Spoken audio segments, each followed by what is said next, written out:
Hi, I'm Emily Ann, and today I will be giving a book talk on the 12 Tribes of Hattie by Ayana Mathis.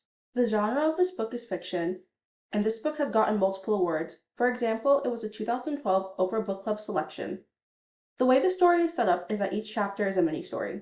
The main character of the story is Hattie, and we follow her journey from 1925 to 1980. When she is a young girl, she lived in Georgia. Her father owned a very successful blacksmith shop. This enrages the white men in the town, so they decide to murder her father. Hattie, her mother, and sister flee Georgia in the dead of night to Philadelphia. When they finally arrive, Hattie realizes she's in a very different world.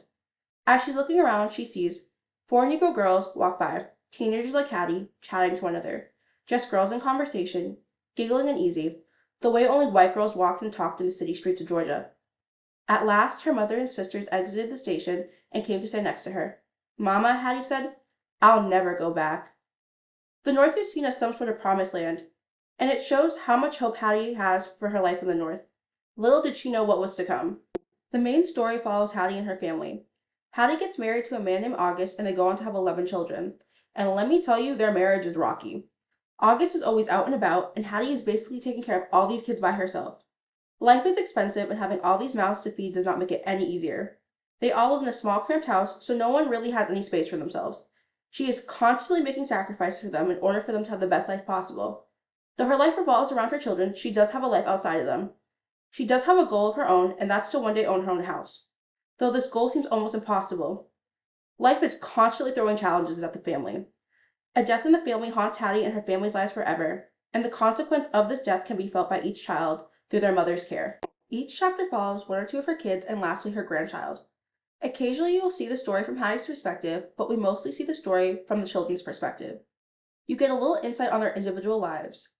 You can see how each child views Hattie, and let me tell you, they do not have very nice things to say about their mother. Most of them describe her as a cold woman.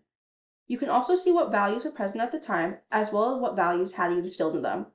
As time goes on, you'll learn a little bit about each child, but a lot about Hattie. What stories will each of her children tell? Will Hattie get her own house? Will her children see her soften up and come to see their mother as more than just a mother? Read the book to find out. I would recommend this book to anyone who likes to read about multiple perspectives and stories. The stories are relatively short and easy to follow. And if you're anything like me and like to take breaks in between reading books, this is a book you can definitely come back to and not be completely lost. If you like short stories that connect, then this book is definitely for you. The story follows her children's messy lives, but all the stories connect back through Hattie. The story takes place during the Great Migration. This started in the 1910s and ended in the 1970s. Black individuals and families fled the South to seek refuge in the North, and this was due to racist Jim Crow laws. Families had a pretty positive outlook on the North, as racial relations were slightly better. When one of Hattie's children visits the South, it is said, "At home they thought of white people as a vague, powerful entity, like the forces that control the weather, that are capable of destruction, that are hidden from view." This quote shows that in the North, white people were still a threat, it just wasn't as in your face. During this time period, there were studies done on Black society. These studies were trying to figure out what was wrong with Black people in Black society. The two most prominent reports being the Monahan Report and the Great Migration and Changes in the Northern Black Family. Both studies were heavily influenced by white supremacist and patriarchal ideals. Both reports hyper-focused and put the blame on family dynamics.